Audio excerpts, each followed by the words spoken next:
Baiklah, para mahasiswa, tolong video kalian dihidupkan ya. Tidak sopan kalau kalian tidak menghidupkan video kecuali kalian ke belakang ya. Baik, kita mulai perkuliahan pada pagi hari ini. Diawali dengan menyampaikan Panganstunkara. Om Swastiastu. Assalamualaikum warahmatullahi wabarakatuh. Salam sejahtera untuk kita semua. Salam Namo Buddhaya. Jadi, kok tidak ada yang jawab salamnya? Om Swastiastu. Om Swastiastu. Om Swastiastu, Pak. Om Swastiastu, Pak. Om Swastiastu, Pak. Baik, langsung saja saya buka screen-nya untuk kalian.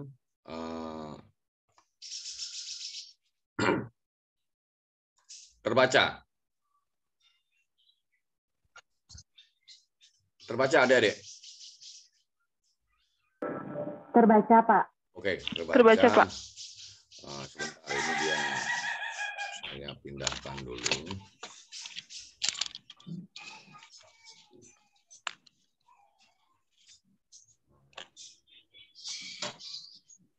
Bentar ya. Kok dia kecil ini gini? Sebentar.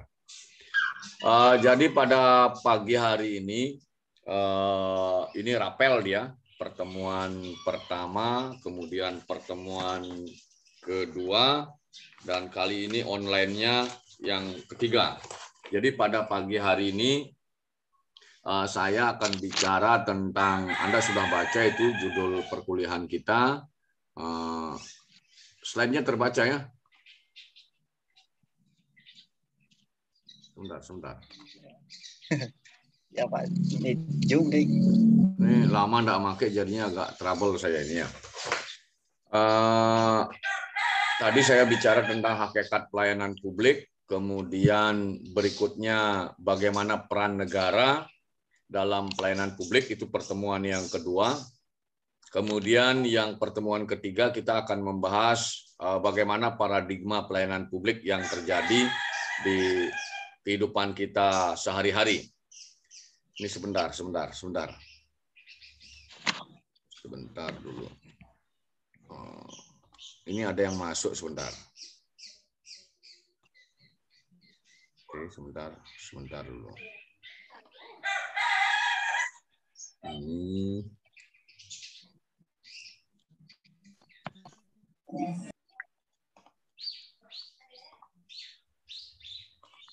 Oke.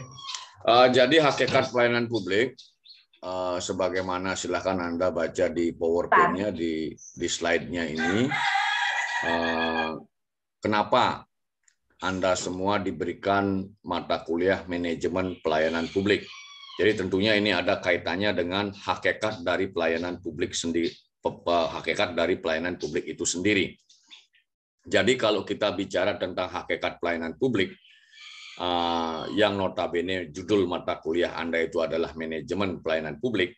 Nah, ini ada 3 kata, manajemen pelayanan publik. Nah, itu ada 3 diksi. Jadi saya pernah mungkin di kelasmu mengatakan bagaimana memahami sebuah kata atau kalimat atau kata. Jadi kalimat itu harus dipilah-pilah dulu. Jadi ketika kita berbicara manajemen pelayanan publik, itu ada 3 kata. Bagaimana manajemen, bagaimana itu pelayanan, bagaimana publik. Nah, dari sana kita akan bisa menakar, memahami apa hakikat pelayanan publik itu sendiri. Dan ini ada kaitannya dengan peran negara sebenarnya. Nah, ketika bicara hakikat pelayanan publik, jadi siapa yang harus memberikan pelayanan kepada publik ini? Mengapa pelayanan publik itu diberikan? Nah, ini sebenarnya kalau di semester awal Anda mempelajari tentang teori negara, di sana akan ketemu, di sana Anda akan mengetahui bahwasanya salah satu peran negara itu adalah menyediakan pelayanan publik kepada warganya, kepada citizen-nya. Nah, itu sebenarnya hakikatnya. Jadi tentunya antara satu negara dengan negara lain, kualitas layanannya pasti akan berbeda. Karena apa? Karena bagaimana bentuk negara masing-masing, bagaimana public service diatur di masing-masing negara. Kemudian yang paling penting adalah bagaimana regulasi dan penganggarannya. Ini akan menjadi poin penting ketika kita membandingkan kualitas layanan antara satu negara dengan negara lain. Nah, itulah sebenarnya hakikat keberadaan negara berkaitan dengan keharusan negara memberikan pelayanan kepada publiknya, baik itu barang maupun jasa publik. Nah, itu yang perlu dipahami. Nah, kemudian kembali lagi ke tema inti kita, hakikat pelayanan publik. Jadi, ketika kita berbicara hakikat pelayanan publik dalam konteks manajemen, berarti kita akan mempelajari bagaimana memanage, bagaimana mengatur, bagaimana mengarrange, bagaimana termasuk mungkin mengawasi pelayanan publik. Jadi ketika kita berbicara manajemen, konteks pelayanan publik, berarti itu berbicara tentang pendekatan manajemen dalam pelayanan publik. Jadi kalau menggunakan pendekatan manajemen, sudah barang tentu. Di sana ada bagaimana merencanakan pelayanan publik, bagaimana mengaktualisasikan, mengorganisir pelayanan publik, bagaimana mengaktualisasikan atau mengimplementasikan pelayanan publik, kemudian bagaimana melakukan pengawasan atau kontrol terhadap pelayanan publik, yang tentu ini merupakan adalah peran negara. Bisa dipahami? Adik-adik? Bisa dipahami? Bisa, Pak. Nah, jadi dari penjelasan saya tadi berkaitan dengan manajemen pelayanan publik dan hakikatnya sudah ketemu. Anda tidak perlu lagi menghafal. Jadi bagaimana mengatur, bagaimana merencanakan, bagaimana mengorganisir, bagaimana mengimplementasikan, bagaimana melakukan pengawasan berkaitan dengan semua pelayanan publik di satu negara. Dalam konteks ini tentunya yang bisa kita gunakan pembelajaran adalah konteks Indonesia mungkin, konteks Bali mungkin, konteks Denpasar mungkin, dan lain sebagainya. Bisa dipahami? Bisa dipahami adik-adik? Bisa, Pak. Oke. Bisa, Pak. Dari satu penjelasan tadi tentang manajemen pelayanan publik dan hakikatnya, Anda sudah paham? Sudah paham? Halo? Halo? Halo? Halo? Sudah, Pak. Agak terganggu sedikit ya? Iya, Pak. Oke. Iya, Pak. Kemudian sekarang kita masuk scan sharing. Stop, saya ulangi ya, saya ulangi sebentar. Saya ulangi sebentar screen-nya.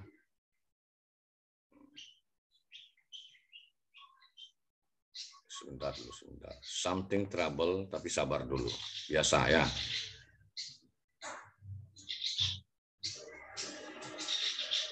Oke. Oke.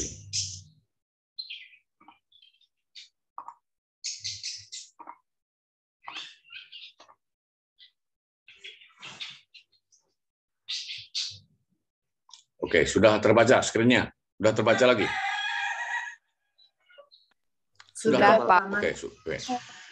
Nah, di screen silakan dilihat di papannya, di slide monitornya. Anda di slide monitor saya perkecil dulu sedikit. Jadi pertemuan pertama hakikat pelayanan publik.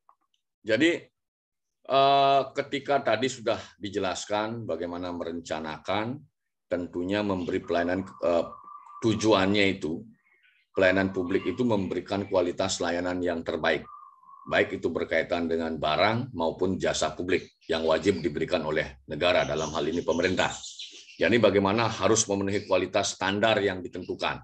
Nanti akan kita bicara pada pertemuan berikutnya tentang standar dan kualitas layanan. Kemudian yang kedua, harus mampu mengurangi kesenjangan, bahkan menghilangkan. Misalnya, contoh kasus di Indonesia, ada program BPJS. Yang dulunya sebelum ada BPJS itu hanya kelompok tertentu yang memperoleh layanan. Misalnya Askes, kemudian Asabri untuk TNI Polri. Untuk PNS itu ada Askes. Jadi pada era reformasi muncul program yang sejenis, pertamanya namanya JKN, kemudian sekarang namanya BPJS. Nah ini di contoh kasus ini bagaimana antara yang dulunya menerima Askes, kemudian menerima Asabri, kemudian mereka disatukan dalam BPJS itu atau JKN namanya. Bagaimana ini nanti pemberian layanannya? Apakah ada klaster? Misalnya kalau di PNS dulu, untuk yang golongan 4 ada kelas kamarnya, untuk yang golongan 3 ada kelas kamarnya, ada yang golongan 2 ada kelas kamarnya berbeda. Nah ini tentunya tujuan daripada pelayanan publik tentunya memberikan kualitas layanan yang prima. Nah misalnya kalau kita mau memperbaiki BPJS, untuk yang dibiayai oleh negara seperti apa? Kelasnya, kelas kamarnya. Kemudian kalau ada warga misalnya yang mau membayar premi lebih besar, katakanlah 30% atau 50% lebih besar daripada yang dibiayai negara atau pemerintah, bagaimana kelasnya? Kemudian kalau yang mau misalnya lebih membayar premi, kualitas layanannya seperti apa? Nah, fenomena ini ingin saya sampaikan kepada Anda karena Anda generasi muda. Jadi kualitas layanan itu tidak serta-merta harus sama kepada semua orang, kepada semua penduduk. Karena memang pada dasarnya, dan ini saya tolong didengarkan ini penting sekali, karena pada dasarnya yang namanya teori kelas, yang notabene muncul teori ini tahun 1967-an, teori kelas dalam strata sosial masyarakat, itu harus kita menyadari betul bahwa klaster itu ada di tengah masyarakat kita. Yang notabene pada hari ini, di peradaban kita saat ini, klaster itu salah satu ukurannya itu kekayaan. Itu fakta yang harus kita terima. Sehingga berbicara tentang kualitas layanan dalam satu negara atau state, itu tidak bisa dipukul rata semua layanannya. Terutama bagi layanan yang diberikan oleh pemerintah secara cuma-cuma. Jadi kalau ada klaster masyarakat yang lebih mapan ingin memperoleh layanan yang lebih bagus, dia harus membayar premi tambahan. Bisa dipahami? Bisa dipahami? Adik-adik? Bisa, Pak. Nah, ini yang sangat penting yang ingin saya sampaikan transfer kepada Anda selaku generasi muda. Jadi tidak bisa kita menggebyah-uyah namanya. Semua harus memperoleh layanan yang sama. Itu dalam pendekatan kekinian, new public governance bahasanya, tidak bisa. Karena contohnya misalnya, orang sekelas misalnya Bill Gates, meskipun dia orangnya sederhana, mau mengantri dan lain sebagainya. Tapi kalau memang harus kualitas layanan itu tentunya yang diberikan secara umum kepada seluruh masyarakat harus bagus. Itu harus bagus. Tetapi kalau ingin kualitas layanannya lebih super lagi, itu harus ada perbedaan-perbedaan. Nah, di ruang perbedaan ini sebenarnya negara bisa hadir dan bisa mendapatkan income. Daerah bisa mendapatkan income. Bisa dipahami? Bisa dipahami ya? Bisa dipahami adik-adik? Bisa dipahami?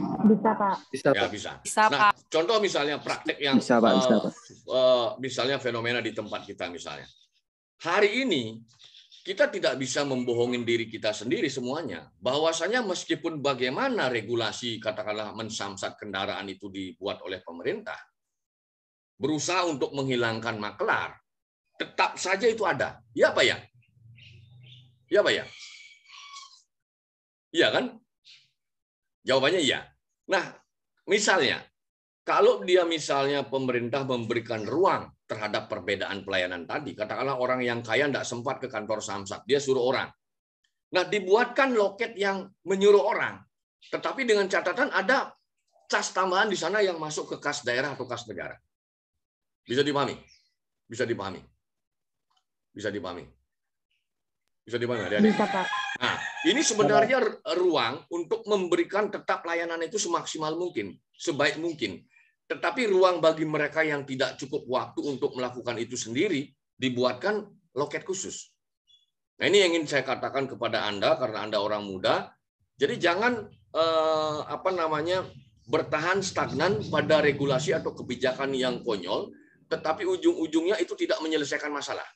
Dan itu kerap sekali terjadi di institusi-institusi publik kita. Nah, itu yang perlu saya sampaikan kepada Anda semua. Contoh praktek di lapangan. Kemudian yang ketiga, pelayanan prima itu diharapkan untuk jumlah dan kualitas aparatnya harus sesuai.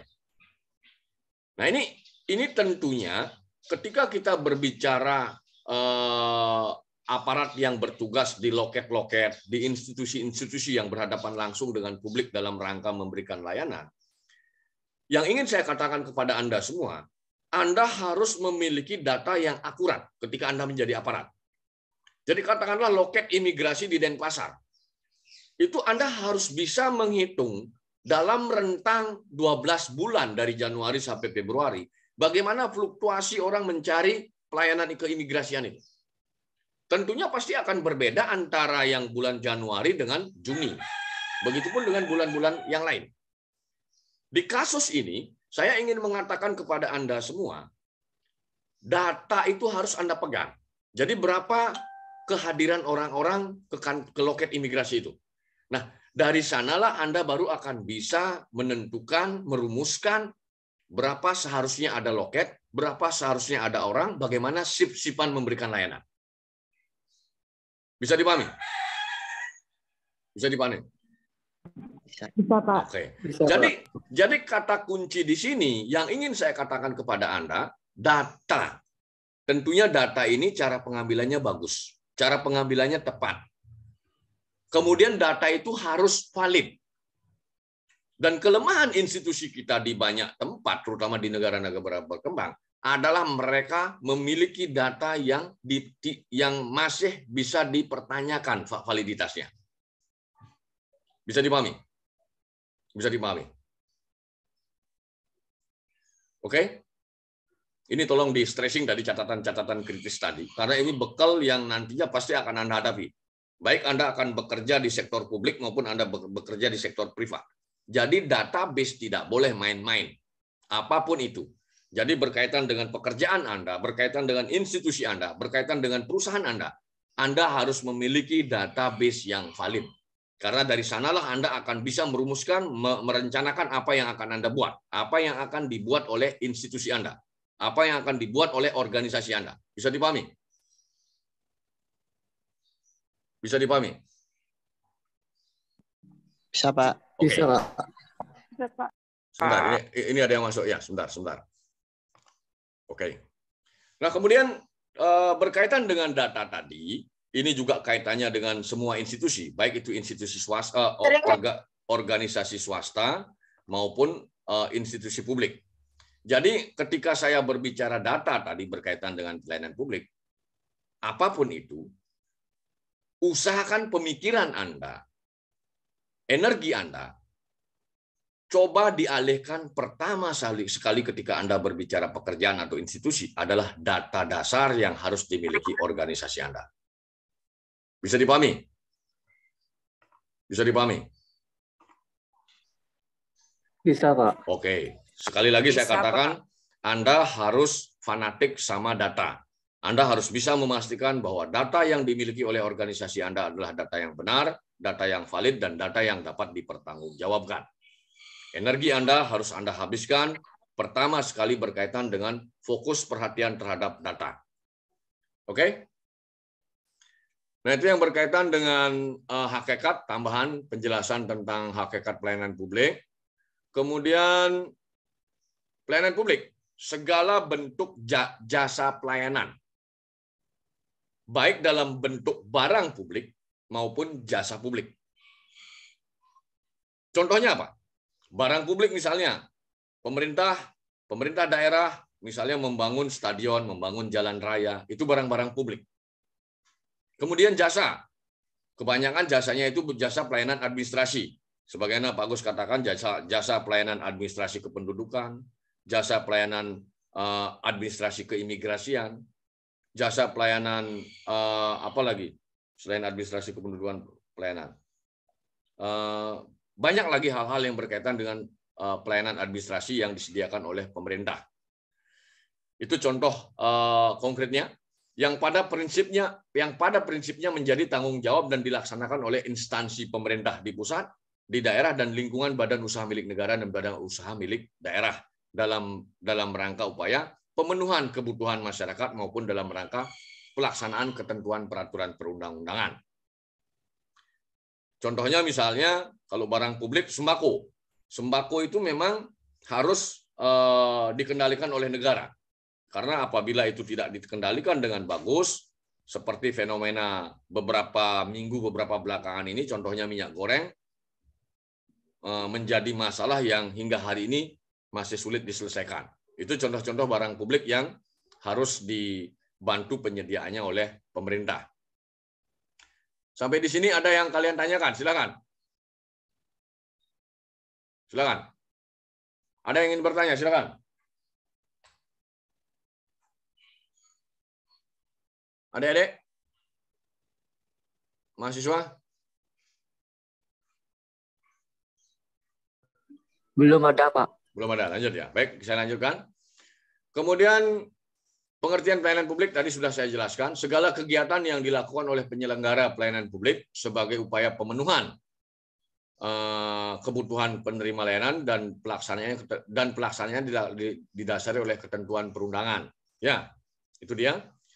Peningkatan pelayanan publik yang efisien efektif akan mendukung tercapainya efisiensi dan efektivitas, mendukung tercapainya efisiensi pembiayaan, artinya ketika pelayanan umum diberikan kepada penyelenggara pelayanan, kepada pihak yang dilayani, kondisi yang sebenarnya mekanisme atau prosedur tidak berbelit-belit. Jadi pelayanan itu seyogyanya tidak berbelit-belit.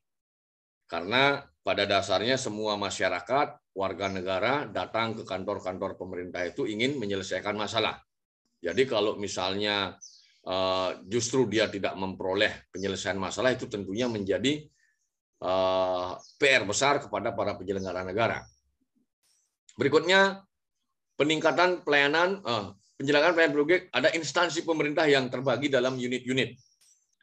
Jadi pelayanan publik itu kalau kita berbicara negara, makanya dibagi presiden, di bawah presiden itu ada menteri-menteri. Jadi mereka ini yang mengurusi hal-hal yang berkaitan dengan kebutuhan-kebutuhan publik. Ada menteri perdagangan, ada menteri perhubungan, ada menteri kesehatan, kemudian ada menteri pendidikan dan lain sebagainya. Dan itu diturunkan kalau di tingkat provinsi ada dinas-dinas, kemudian di kabupaten kota juga ada dinas-dinas. Bahkan yang lebih rigid lagi di level desa itu ada kepala-kepala seksi. Pemerintah desa di dalamnya ada kepala-kepala seksi. Itu alur pembagian urusan kewenangan yang berkaitan dengan pelayanan publik. Berikutnya penyelenggara pelayanan publik. Ya. Jadi pelayanan publik atau pelayanan umum diselenggarakan oleh organisasi privat. Ada privat, ada bisnis, sektor bisnis yang memberikan layanan. Ada yang semi bisnis.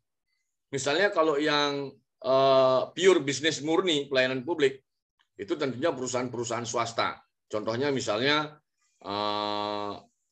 yang merupakan bagian dari badan usaha milik negara, misalnya Telkomsel, Telkomnya itu, kemudian PLN, ya itu hal-hal yang berkaitan dengan bentuk-bentuk organisasinya.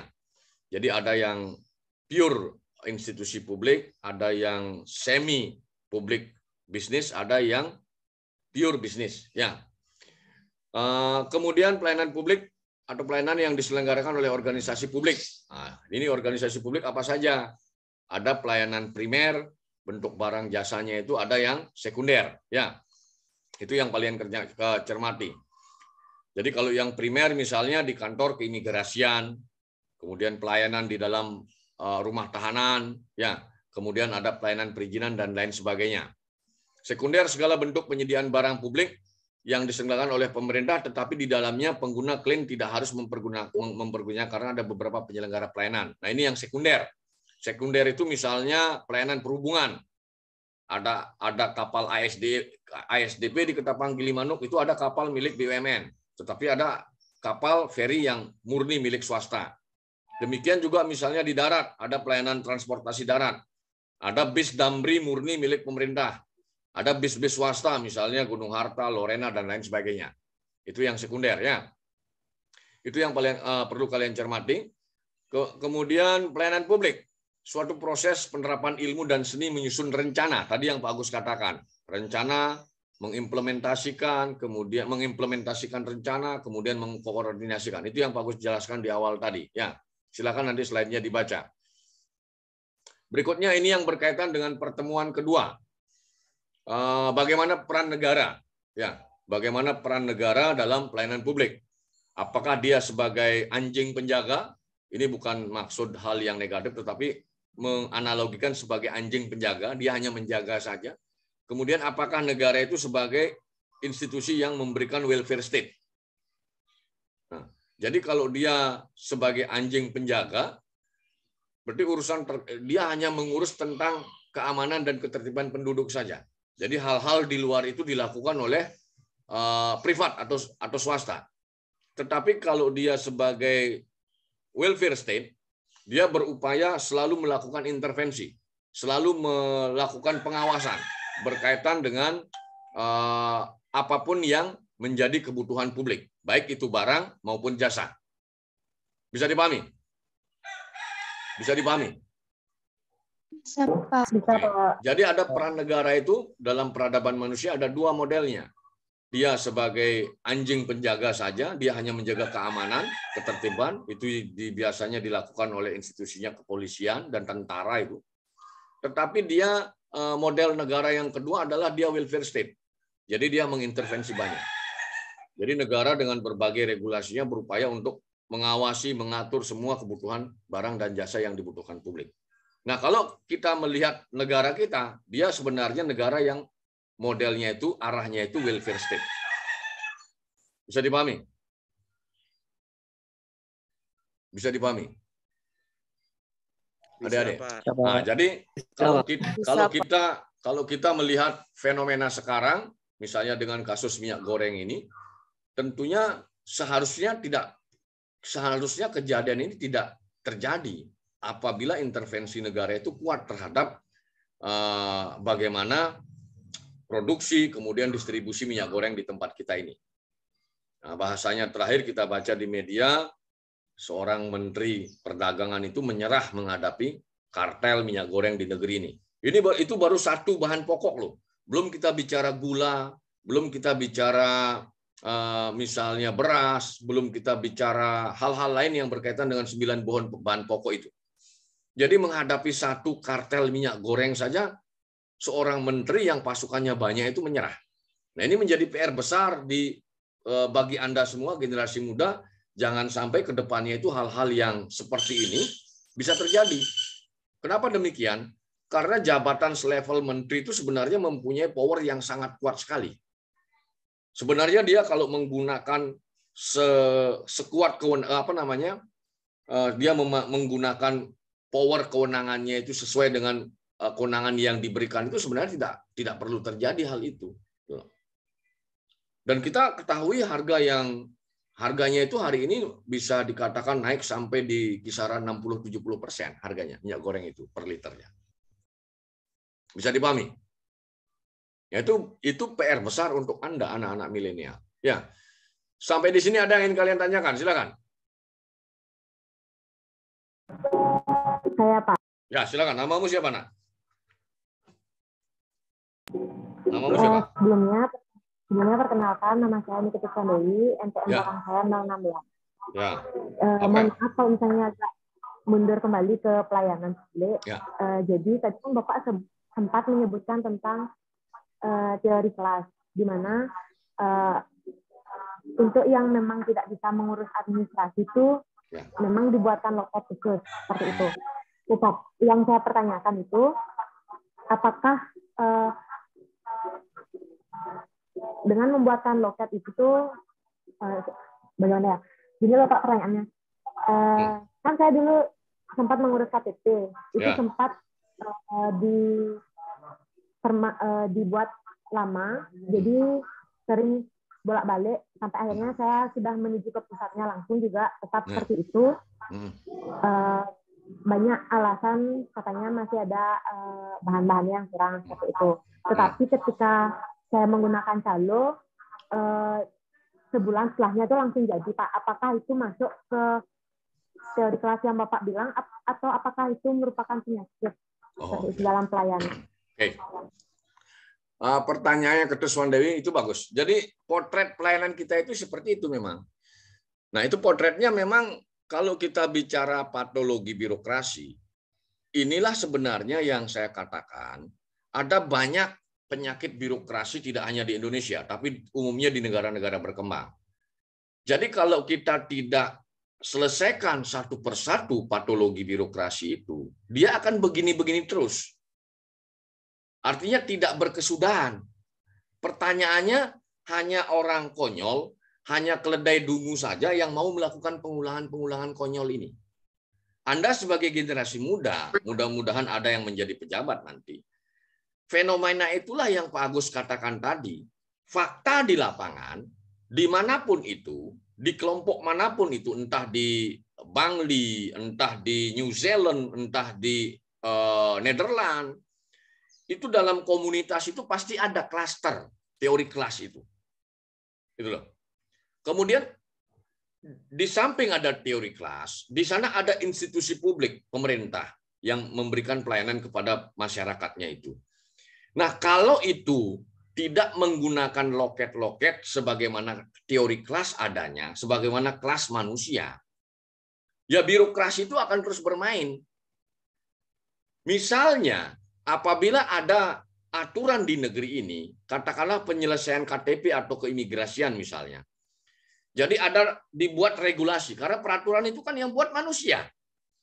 Dan pasti bisa dirubah, kalau memang tujuannya bagus. Misalnya kalau di Indonesia misalnya, ada aturan buat KTP 1 hari bayar sekian. Katakanlah buat KTP sehari bayarnya 100.000. Buat KTP 3 hari bayarnya 50.000. Buat KTP gratis selesainya 1 bulan. Yang bayar ini harusnya masuk ke kas daerah. Nah, harusnya hal seperti inilah yang diatur oleh negara kalau memang mau menyembuhkan, memperbaiki penyakit-penyakit birokrasi itu. Bisa dipahami? Bisa dipahami? Bisa. Nah, itu pun bisa diimplementasikan di pelayanan yang lain. Bisa di pelayanan SIM, bisa di pelayanan Samsat, bisa di pelayanan keimigrasian. Karena pada dasarnya, dimanapun itu, pasti ada klaster manusia.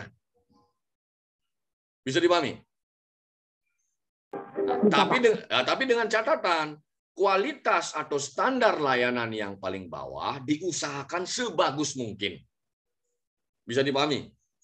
Bisa dipahami. Nah, ini yang saya sengaja transfer ke Anda. Mindset Anda itu arahnya ke sana. Jadi tidak terjebak pada ritme atau kejadian-kejadian pengulangan yang sejak Orde Baru sampai sekarang masih terjadi. Bisa dipahami? Bisa dipahami? Oke, ya itu PR Anda besok jadi pejabat ya. Yang lain silakan.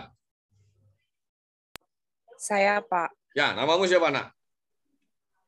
Baik, terima kasih. Perkenalkan, saya Nilus Sepia Atnyani Putri, NPM belakang 062. Ya, apa yang ditanya? Jadi tentang pelayanan publik nih, Pak. Saya masih penasaran dan kebetulan saya kan sekarang saat ini jadi relawan pajak. Nah, yang saya temui di kantor itu, di tempat lapor pajak itu, bahwa sebenarnya kan kalau lapor pajak itu bisa dilaksanakan di mana saja. Tetapi yang saya temui di lapangan bahwa masih ada beberapa kantor yang tidak menerima masyarakat untuk melaporkan pajak di wilayah yang tidak sesuai dengan domisili yang bersangkutan. Jadi harus sesuai dengan wilayahnya masing-masing. Nah, sedangkan yang saya tahu, yang informasi yang saya dapatkan bahwa lapor pajak itu bisa dilaksanakan di mana saja dan sesuai dengan arahan dari aturan yang berlaku. Pertanyaan saya, sebenarnya suatu pelayanan publik yang baik itu diatur oleh pimpinan dari masing-masing kantor, kebijakan kantor, atau sebenarnya emang udah ada aturan dari pasal yang berlaku seperti itu, Pak? Pelayanan publik tersebut. Terima kasih. Saya jawab langsung. Jadi apa yang harus dilakukan oleh aparatur penyelenggara negara, dalam hal ini orang-orang pajak, itu pijakannya itu harus undang-undang. Undang-undang yang legal. Jadi kalau mau buat peraturan Dirjen Pajak, itu tidak boleh lepas dari undang-undang. Nah, ketika aturan institusi itu bertentangan dengan undang-undang itulah yang membuat bias implementasi di lapangan. Berarti di tahapan perencanaannya nggak bagus, gitu loh. Perencanaan pada saat perumusan undang-undang sampai dia megaburan di kacau di bawah itu nggak ngeklop dia. Bisa dipahami? Bisa dipahami? Bisa. Itu penyakitnya itu miskomunikasi dan miskoordinasi. Ya, bisa dipahami. Jadi Kalau terputus berarti sudah selesai ini ya acara kita, karena ini kita dibatasi oleh waktu. Nanti kita sambung ya. Ya, saya rasa demikian dulu pertemuan kita pada pagi hari ini. Apabila ada yang kurang, saya mohon maaf. Saya tutup dengan menyampaikan Pramusanti. Om Santi Santi Santi Om. Assalamualaikum warahmatullahi wabarakatuh. Om Santi Santi. Terima kasih, Pak.